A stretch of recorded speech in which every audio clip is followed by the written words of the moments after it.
Hello students, एक बार फिर आपका स्वागत है आपके अपने YouTube channel smart study classes पर। प्यारे बच्चों, इससे लास्ट वीडियो लेक्चर के अंदर हम आपको क्लास 12th का चैप्टर नंबर 9 अवकल समीकरण की एक्सरसाइज 9.3 के कुछ क्वेश्चंस करा चुके थे। आशा करते हैं कि वो क्वेश्चंस आपको अच्छे से समझ में आ रहे होंगे और आपने एक्सरसाइज के कॉन्सेप्ट को भी अच्छे से समझ लिया होगा कि क्या कॉन्सेप्ट है एक्सरसाइज का और किस तरीके से हम क्वेश्चंस को सॉल्व कर रहे हैं। बेसिकली मैं आपको बता चुका हूँ और बता के आपको क्वेश्चंस भी काफ़ी सॉल्व करा दिए हैं। आप चैप्टर का कॉन्सेप्ट तो समझ ही गए होंगे, चैप्टर की एक्सरसाइज का। इसके अंदर बेसिकली हमें एक इक्वेशन यानी एक फंक्शन दिया होता है y बराबर एफ एक्स या f x is equal to जो भी है, एक फंक्शन दिया होता है और उस फंक्शन को डिफ्रेंशिएट करके हम जो है वहाँ से डिफरेंशियल इक्वेशन बनाते हैं। बच्चों, जितने उसके अंदर स्वेच्छ अक्षर आर्बिट्री कांस्टेंट होते हैं उतने टाइम उस फंक्शन का डिफरेंशिएशन करते हैं और वहाँ से उन आर्बिट्री कांस्टेंट को उस इक्वेशन से उस फंक्शन से एलिमिनेट करते हैं बाय डिफरेंशिएशन। ठीक है, बस यही कॉन्सेप्ट है। पूरी एक्सरसाइज का आराम से सवाल हो पा रहे थे। ठीक है, तो क्वेश्चन आपके जो आई थिंक हो गए थे वो बच्चों 7 तक हमने कंप्लीट करा दिए थे। आज आपका जो क्वेश्चन है वो 8 चलेगा। ठीक है, चलिए तो क्वेश्चन नंबर 8 में देखिए क्या कहा है। ऐसे दीर्घवृत्तों के कुल का family differential equation find out हमें करना है। यानी ऐसे दीर्घवृत्तों के कुल मीन्स फैमिली, यानी जो उस एक तरीके से दीर्घवृत्तों की फैमिली को डिनोट करता हो, उसकी फैमिली में से ही एक कोई इक्वेशन है, इसलिए कहा इन्होंने फैमिली डिफरेंशियल इक्वेशन। ठीक है, यानी कुल मीन्स फैमिली, कुल मतलब आप टोटल में समझ लेना। ठीक है, तो ऐसे दीर्घवृत्तों के कुल का अवकल समीकरण ज्ञात कीजिए जिनकी नाभियां y अक्ष पर हैं तथा जिनके केंद्र मूल बिंदु हैं। ओके, ठीक है, यानी एक दीर्घवृत्त है बच्चों, यहाँ पे डायग्राम ड्रॉ हम उसका करते हैं। क्वेश्चन नंबर आपका ये 8 है। देखिए इसमें एक हिंट भी हमें दी है कि हम ये उसको आइडेंटिफाई कर सकें कि ये जो दीर्घवृत्त है, जो एलिप्स है, ये एक्चुअली इसका इक्वेशन क्या होगा, उसकी हमें इस क्वेश्चन के अंदर हिंट भी दे रखी है।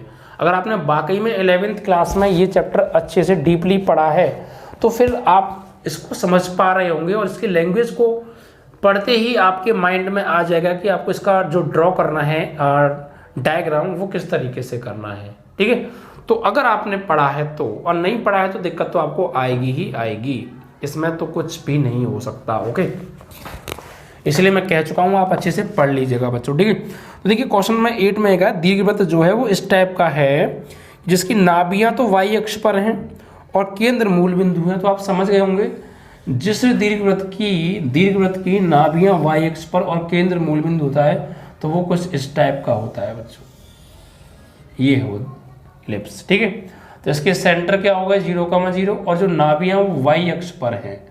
ठीक है, यानी प्लस माइनस 0,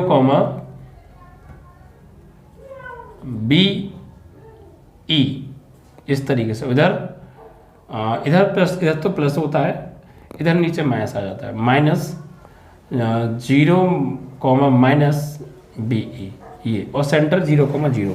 तो इसकी जो इक्वेशन होती है बच्चों, इसकी यहाँ पर वो जो होती है एक्चुअली, यहाँ पर जो हमारा जो यहाँ पर जो A होता है वो छोटा होता है बच्चों B से। ठीक है, और दीर्घवृत्त का जो यहाँ पे समीकरण होगा वो होगा x² अपॉन a² प्लस y² upon b² is equal to 1। ये होता है इसका समीकरण।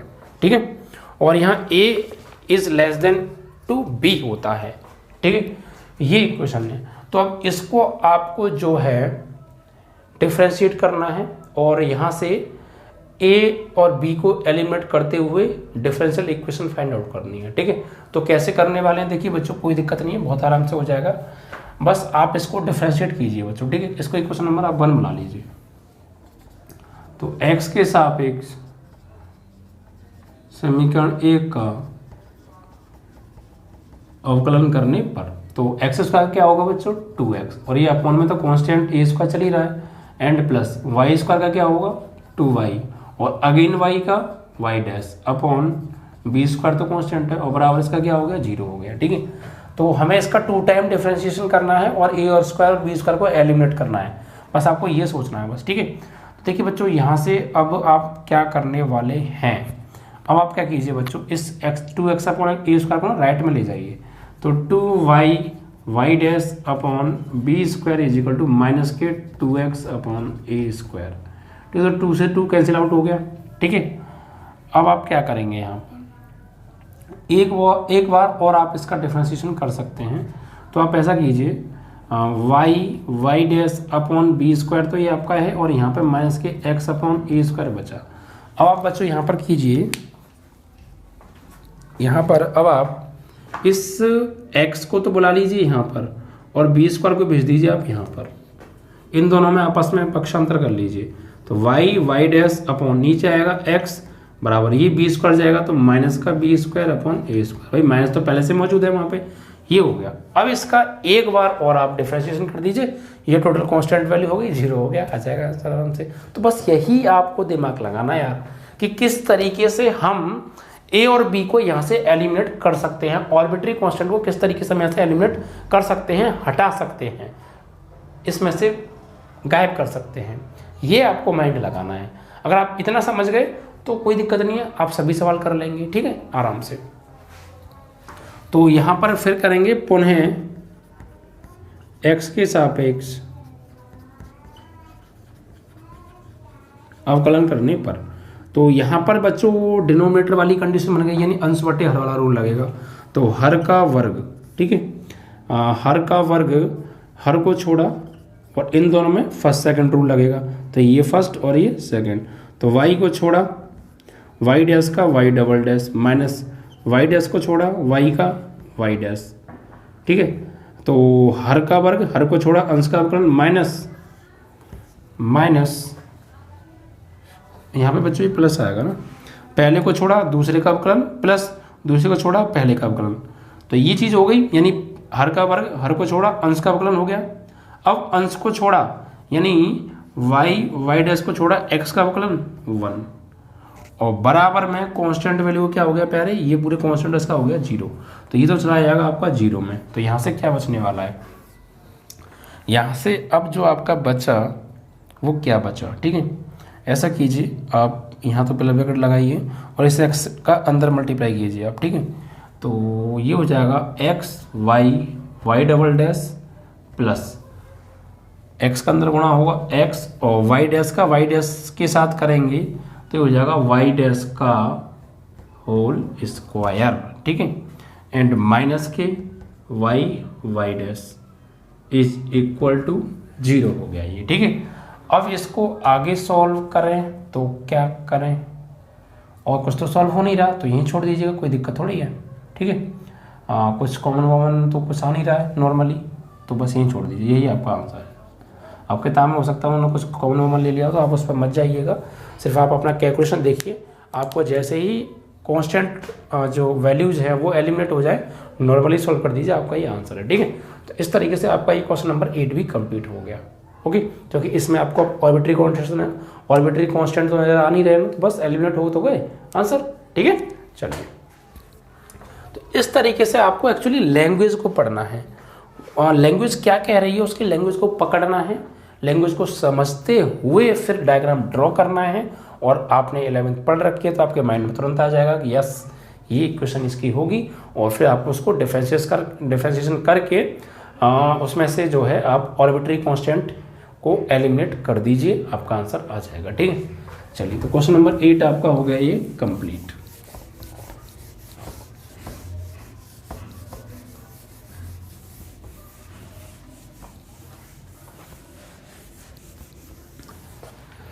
नेक्स्ट है बच्चों क्वेश्चन नंबर आपका है 9। इसमें क्या है, ऐसे अति परवलयों के कुल का अवकल समीकरण ज्ञात कीजिए जिसकी नाभियां x अक्ष पर हैं तथा केंद्र मूल बिंदु हैं। अति परवलय हाइपरबोला, समझ गए, हाइपरबोला, इसका जो इक्वेशन बनेगा वो क्या बनेगा, देखिए ये कह रहा है कि अति परवलय आपको बनानी है जिसकी नाभियां y अक्ष पर x अक्ष पर है, कुछ इस तरीके से, ये कुछ इस तरीके से ये होता है ना, यहाँ इसकी नाभियाँ होती हैं माइनस के ए ई कॉमा 0 और यहाँ प्लस के ए ई कॉमा 0, इसके सेंटर 0 कॉमा 0, ये सीड्स होते हैं इनके वर्टेक्स। ये होता है ए कॉमा 0, वो भी माइनस का, ये माइनस के ये माइनस का होता है, ये प्लस का होता है, ए कॉमा 0, कुछ इस तरीके से होते हैं। तो इसकी जो इक्वेशन होती है बच्चों वो क्या होती है, इसकी जो इक्वेशन होती है वो होती है x² upon a² minus y² upon b² is equal to 1, और यहाँ a is greater than b होता है बच्चों, ठीक। तो ये चीज़ है बच्चों, और यहाँ से फिर हमें इसको एलिमिनेट करना है। अगर ये y अक्ष पे बनी होती तो फिर ये y² upon b² minus x² upon a² is equal to 1 इसकी इक्वेशन हो जाती, ठीक है ये। या फिर आप ये भी कह सकते थे कि अगर आप इसी को रखना चाहते थे तो फिर आपको यहाँ पे -1 लेना पड़ता, उसके लिए बता रहा हूँ y के लिए। तो पहले उसका कोई काम नहीं, उसे छोड़ो, आप यहाँ पे आओ। ये जिसके लिए हमने क्वेश्चन में कहा है उसके लिए इक्वेशन क्या है आपकी, ये है, ठीक है। वो चीज़ हम ज़्यादा डिटेल में नहीं जा रहे।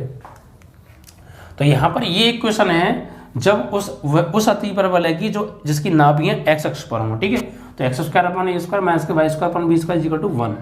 दीर्घवृत्त और अति परवलय की इक्वेशंस में प्लस माइनस का डिफरेंस होता है, एक तो वहाँ पॉजिटिव साइन होता है दीर्घवृत्त में, भी कराया था, यानी उसमें आपके एलिप्स में, और यहाँ पे हाइपरबोला में नेगेटिव साइन आता है, ठीक है।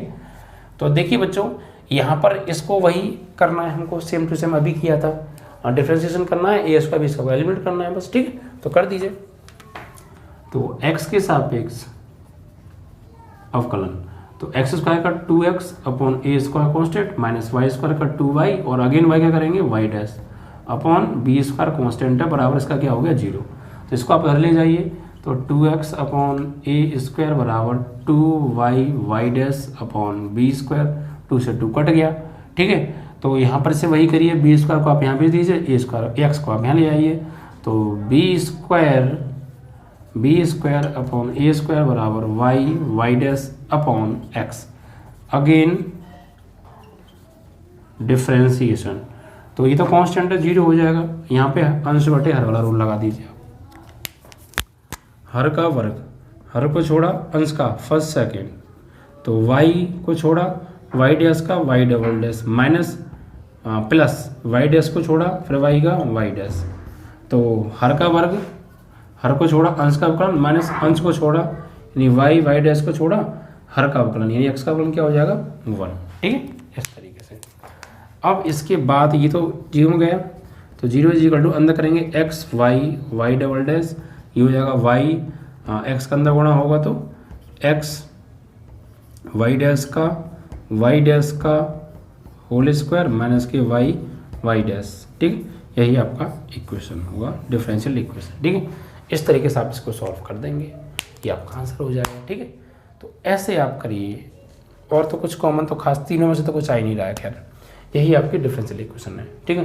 तो आपको इसकी अगर समझ है, आपको 11th के उस चैप्टर की समझ है, क्योंकि देखिए बच्चों, वो जो चैप्टर है कॉनिक सेक्शन, वो इससे जस्ट लास्ट चैप्टर नंबर 8, वहाँ पर यूज हुआ है बहुत अच्छे तरीके से, ठीक है, और इस चैप्टर में भी बहुत यूज हो रहा है, तो इम्पोर्टेंट तो है, इसलिए आप उसको कर लीजिएगा, ठीक है।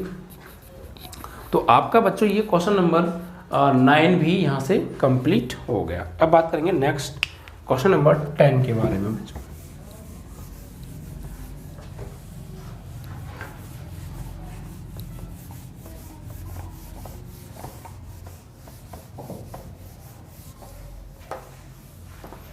नेक्स्ट क्वेश्चन क्या है बच्चों, देखिए क्वेश्चन है आपका बच्चों 10। इसमें क्या कहा है बच्चों, इसमें कहा है बच्चों कि ऐसे वृत्तों के कुल का अवकल समीकरण ज्ञात कीजिए जिनके केंद्र y अक्ष पर हैं। यानी ऐसे वृत्तों के कुल का अवकल समीकरण ज्ञात कीजिए जिनके केंद्र y अक्ष पर हो और जिनकी त्रिज्या 3 इकाई हो। ओके, यानी वृत्त की जो त्रिज्या दे रखी है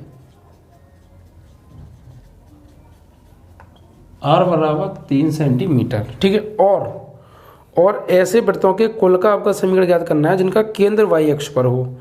यानी उस वृत्त का जो केंद्र है ना वो y अक्ष पर है, यानी कुछ इस तरीके से है।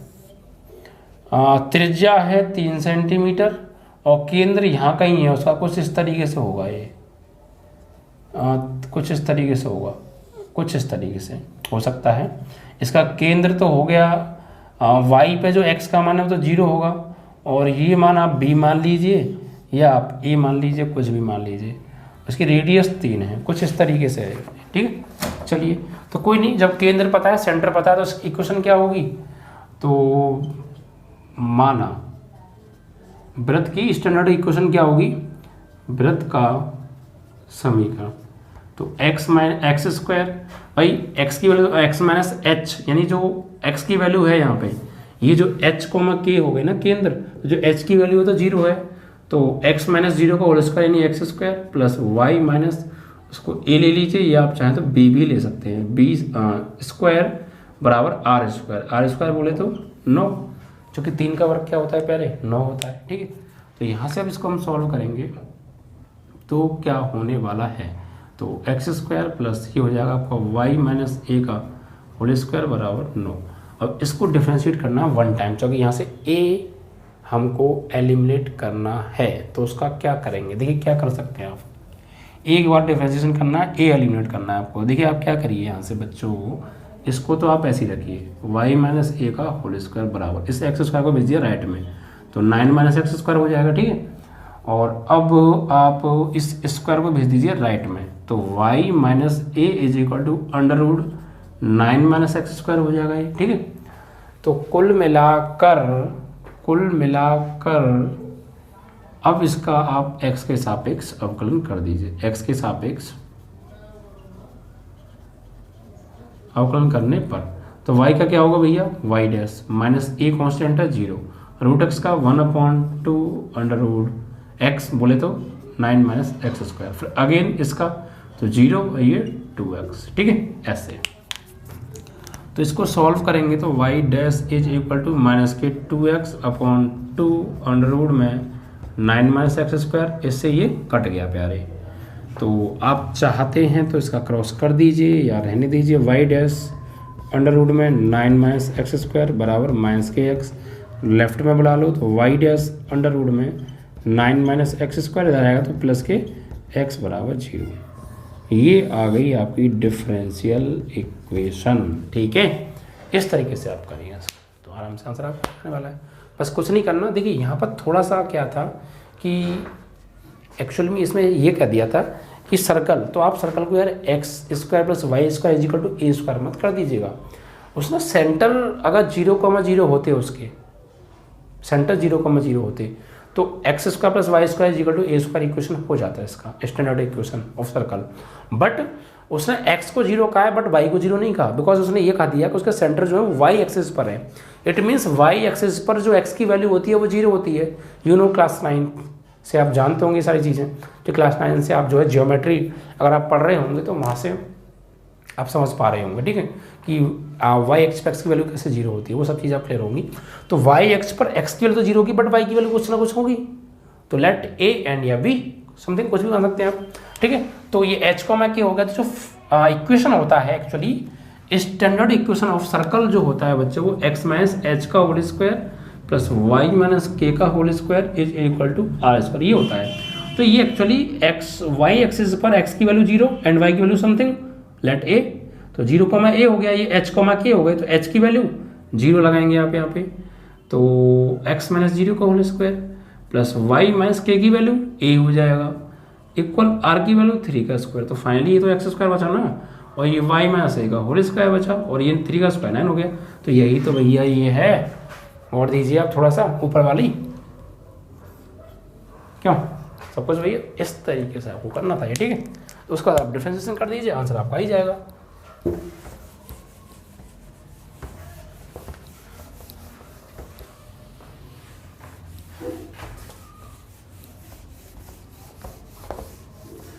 चलिए, तो क्वेश्चन नंबर आपका ये समाप्त हुआ 10, ठीक है। अब हम बात करेंगे क्वेश्चन नंबर 11 के बारे में, ठीक है। तो देखिए क्वेश्चन नंबर 11 में हमसे क्या कहा है, एक्चुअली ये ऑप्शनल क्वेश्चन है बच्चों 11 और 12, इसका तो आपकी एक्सरसाइज समाप्त है बच्चों। तो 11 में जो सवाल है एक्चुअली इसमें निम्नलिखित अवकल समीकरणों में से किस समीकरण का व्यापक हल y बराबर c1 e की power x plus c2 e की पावर माइनस x है। यानी देखो इसको दो तरीके से आप कर सकते हैं। कैसे कि आप जो है इसको डिफ्रेंशिएट करके इस इक्वेशन को, ये जो हमें फंक्शन दे रखा है, आप यहाँ से d2y/dx2 y का मान निकाल लीजिए, ठीक है, और इन चारों में रख के देख लीजिए। अगर लेफ्ट हैंड बराबर राइट हैंड आ गई तो उसका संतुष्ट कर जाएगा, उसकी इक्वेशन हो जाएगा, और नहीं आई तो नहीं होगा। या फिर एक तरीका और है कि आप इसको डिफ्रेंशिएट कीजिए और इन चारों में से कोई एक आंसर लेके आओ, यानी कोई एक डिफरेंशियल इक्वेशन। एक तरीके से सवाल ये ऐसा हो गया कि ये आपको फंक्शन दे रखा है और 4 डिफरेंशियल इक्वेशन दे रखी हैं, तो आपसे पूछा कि कौन सी डिफरेंशियल इक्वेशन मिलेगी इसको डिफरेंशिएट करके। ये तरीका है एक तरीके से। तो कोई नहीं, हम डिफरेंशिएशन का करते हैं बच्चों, सॉल्व करते हैं, जो आएगी वो ऑप्शन देख ही लेंगे, ठीक है। आंसर अगर ठीक होगा तो मैच होगा ही होगा, इसमें क्या बात है। चलिए तो देखते हैं, और नहीं देख लेंगे थोड़ा बहुत अगर होगा तो। सबसे पहले इसको आप करिए बच्चों डिफरेंशिएट। इसको क्वेश्चन नंबर फर्स्ट बना लीजिए बच्चों आप। तो y क्या करेंगे, तो x के सापेक्ष अवकलन। तो y क्या होगा बच्चों, y dash is equal to, option में आई थिंक dy/dx दे रखा है ना सर, तो आप कोई दिक्कत नहीं, dy/dx ले लीजिए, y डैश ना लेके। dy/dx is equal to c1 is constant and e की पावर x का डिफरेंशिएशन e की power x plus c2 is constant and e की पावर माइनस x का होगा माइनस e की पावर माइनस x। समझ गए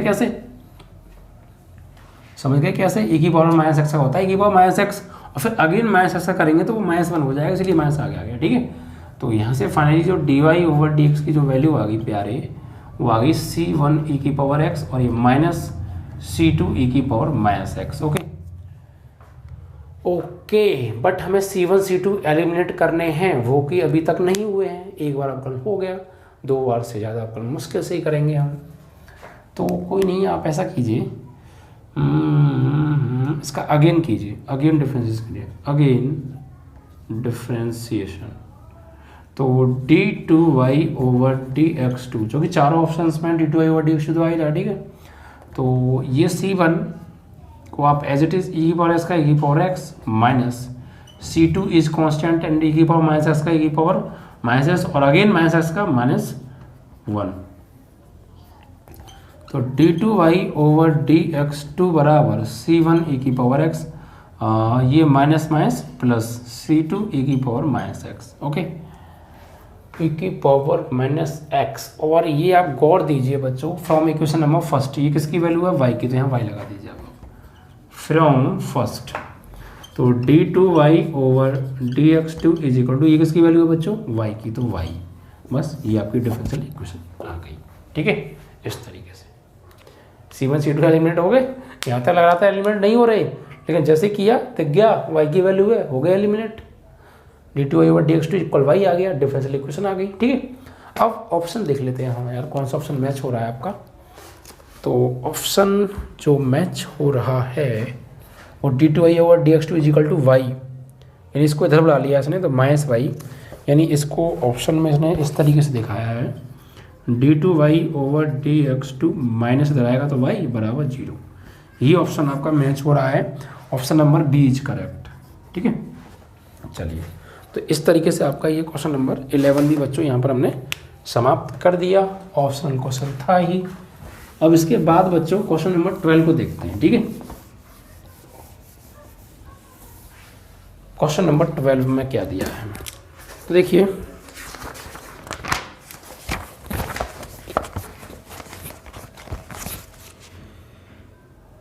निम्नलिखित समीकरणों में से किस समीकरण का एक विशिष्ट हल y is equal to x है।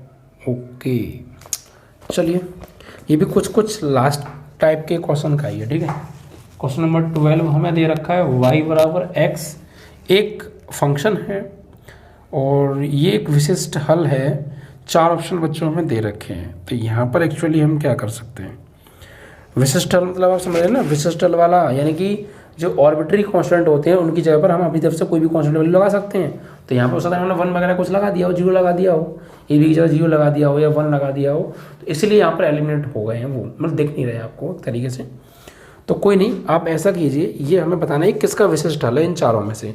तो आप यहाँ पर क्या कीजिए बच्चों, चारों के चारों ऑप्शन में d2y/dx2 आ रहा है, dy/dx भी आ रहा है, और x भी आ रहा है और y भी आ रहा है। Okay okay okay. तो आप यहाँ पर क्या कीजिए, सबसे पहले आप इसको इक्वेशन नंबर 1 बनाइए, ठीक है, एंड इसका डिफरेंशिएशन कीजिए, ठीक है। और 2 टाइम करना है बिकॉज ऑप्शन में d2y/dx2 आ रहा है चारों में, तो इसलिए हम 2 बार उसको लेके ऑप्शन को समझ के हम इसका 2 बार कर रहे हैं डिफरेंशिएशन, बिकॉज ऑप्शन में 2 बार d2y/dx2 आ रहा है ना, तो 2 बार कम से कम तो हो गई होगा। तो करिए बच्चों, y का करेंगे तो dy/dx is equal to x का क्या हो गया बच्चों 1, ओके। एंड इसका अगेन करेंगे आप तो d2y/dx2 बराबर इसका हो जाएगा 0। तो इसको आप बना लीजिए क्वेश्चन नंबर 2, इसको बना लीजिए आप 3rd। तो हमारे पास y बराबर x या x बराबर y, dy/dx भी आ गया, d2y/dx2 भी आ गया। अब 4 ऑप्शन दे रखे हैं बच्चों में, हमें इनको संतुष्ट कराना है एक्चुअली। तो ऑप्शन लिख लेते हैं, चलो ए ऑप्शन देख लेते हैं। इसमें कह रहा है d2y/dx2 minus x² dy/dx plus xy बराबर x।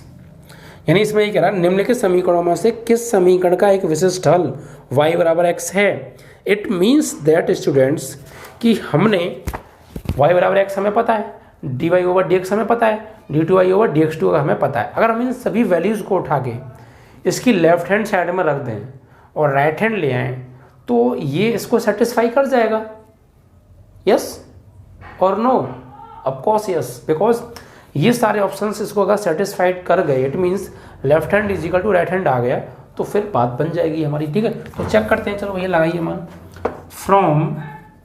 From equation number 1st, 2nd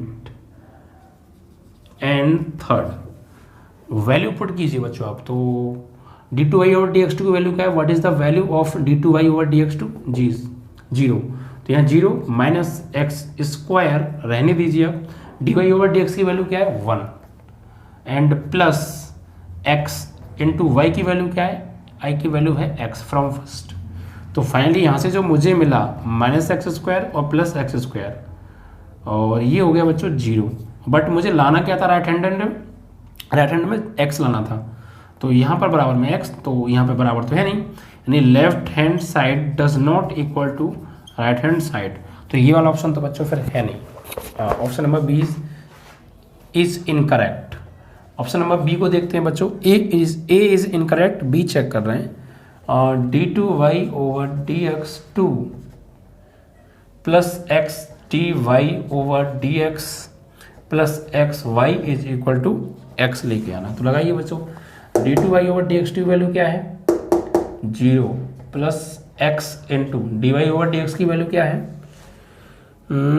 dy/dx की वैल्यू मैंने ऑप्शन तो सही है, सही नोट किया है, सही है, बस मैं इसका डिफरेंस है मुझे लगा था मैंने दोबारा वही लिख दिया गया, नहीं ऐसा कुछ नहीं है। इसकी वैल्यू 0 हो गई, x इसकी वैल्यू 1, x इंटू वाई की वैल्यू x। तो यहाँ से x हो गया और ये प्लस x² हो गया, बट मुझे तो बराबर में x लाना था बट नहीं आ रहा। Equal x, left hand side does not equal to right hand side, तो ये भी रॉन्ग हो गया। ऑप्शन नंबर सी देखते हैं बच्चों, d2y/dx2 minus x² dy/dx plus xy बराबर 0। ओके, तो d2y/dx2 वैल्यू क्या है बच्चों 0 माइनस x² dy/dx की value 1 plus x into y की वैल्यू x, तो माइनस x² और यहाँ पे प्लस x²। फाइनली ये भी 0 आ गया बच्चों, क्योंकि इससे कटेगा तो हमें 0 थोड़ी लाना है, x लाना है। तो ये ऑप्शन आपका गलत हो गया, क्योंकि d2y/dx2 वाली 0 हो गई। नहीं, आ गया। कैसे मुझे लाना क्या है राइट हैंड में, x थोड़ी लाना है, 0 लाना है। ऑप्शन नंबर सी में आप देखेंगे राइट हैंड में मुझे क्या लेकर आना है, 0 लेकर आना है, तो 0 आ तो गया। इसकी वैल्यू लगाई 0 माइनस x², इसकी वैल्यू 1 प्लस x, इसकी वैल्यू x, तो माइनस x² और ये x into x plus x², cut के क्या आ गया 0, यानी left hand side is equal to right hand side. तो बस option number C is correct, क्योंकि ऑप्शन नंबर सी को सेटिस्फाइड कर रहा है ये, ठीक है। तो इस तरीके से आपका ऑप्शन नंबर सी समाप्त, यानी सी क्या, क्वेश्चन नंबर 12 भी आपका समाप्त हो गया। तो इस तरीके से बच्चों आपका ये अब एक्सरसाइज 9.3 भी समाप्त। तो आपने देखा concept, what is the concept of exercise 9.3।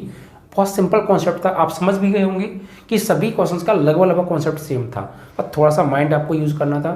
जितने भी ऑर्बिटरी कांस्टेंट थे इन फंक्शन, उनको एलिमिनेट करना था बाय डिफरेंशिएशन।